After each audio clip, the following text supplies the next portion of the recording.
IPhone ইউজারকারীদের জন্য দুঃসংবাদ নিয়ে দিল আইফোন।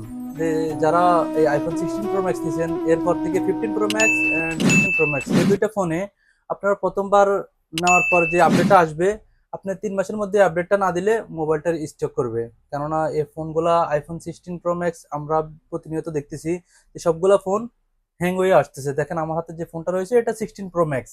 তো এই ফোনটা হ্যাং হওয়ার উদ্দেশ্য হয়েছে, এটা দুইবার নোটিফিকেশন দিয়েছে তো ফোনটা আপডেট করার জন্য। এখন তৃতীয়বারের সময় এখন এই ফোনটা হ্যাং হয়ে গেছে। তো আইফোন হ্যাং হবে এটা তার সিস্টেমে, যে এমনি কোনো হ্যাং হয় না, হয়েছে তার সফটওয়্যার আপডেট না দেওয়ার জন্য। তো আপনারা প্রতিনিয়ত খেয়াল রাখবেন আপনার সফটওয়্যারগুলো আপডেট ছিল কিনা। আইফোনের বিশেষ করে তারা সফটওয়্যার আপডেটের সাথে অনেক কিছু চেঞ্জ করা হয়। তো তাদের যত আপডেট আছে সবগুলো ফোনে এই সফটওয়্যার কারণে হয়। ইভেন ক্যামেরা সেটিং সহ এই আপডেটের মধ্যে তারা সেটিং করে দেয়।